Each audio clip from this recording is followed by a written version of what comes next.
All right, thank you for joining me for, another thing where I summarize The Economist. This is going to be a bit of a special issue because I'm not talking tantalizing tangibles, because that section is meant to be kind of fun and you've got some depressing news to go over here. So, first, of course, I'm going to plug the think tanks.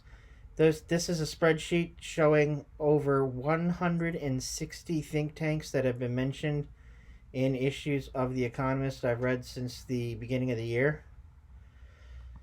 So, right to the security issues.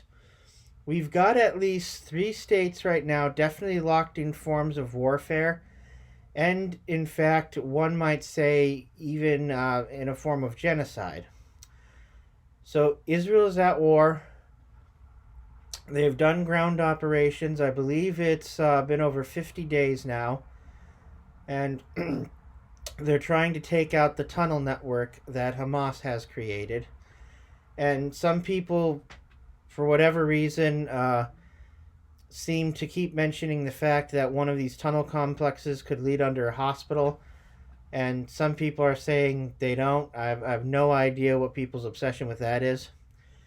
Either way, though, we don't quite know how things are going to play out in Israel. There's going to probably be an occupation, but then will the Palestinian Authority take over? Nobody's sure of that. Out of all the countries here we're talking about, Israel is the only one that has a nuke. Although Iran is very close to being able to create enough material and will probably have a nuclear weapon within a couple of months.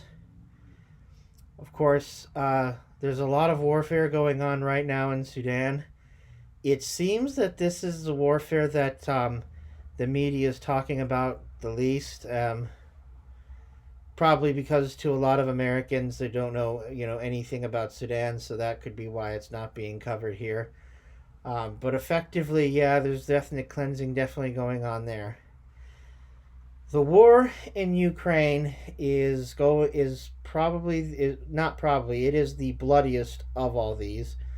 We're talking tens of thousands if it hasn't gotten to the hundreds thousands mark yet. And this can honestly last for many, many years. It'll last until Russia wants to stop sending people to die. But we've seen the Russian temperament for warfare. We saw it in World War II when they were willing to sacrifice millions. And even though the fighting has been terrible in Ukraine, it hasn't been on par with anything like we saw in the World Wars. So who knows? The Russians were very good at stockpiling. There's the Cold War, and I think a lot of their leaders never left the Cold War mindset, so they have years of stockpiles. The Western powers don't. America fought two wars back to back that lasted almost 2 decades. And the fact of the matter is a lot of the Western allies fought it with us. So stocks are depleted.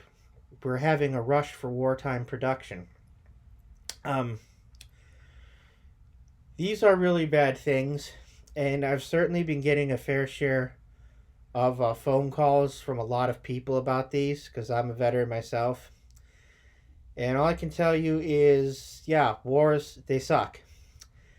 And limit yourself. Don't be that person who gets alerts on their phone every 5 minutes. You will cause yourself a lot of anguish. And who are you really helping? So that's just my advice to people about this. Other than that, that's pretty much all I have to say about what was important about this last issue of The Economist. And thank you.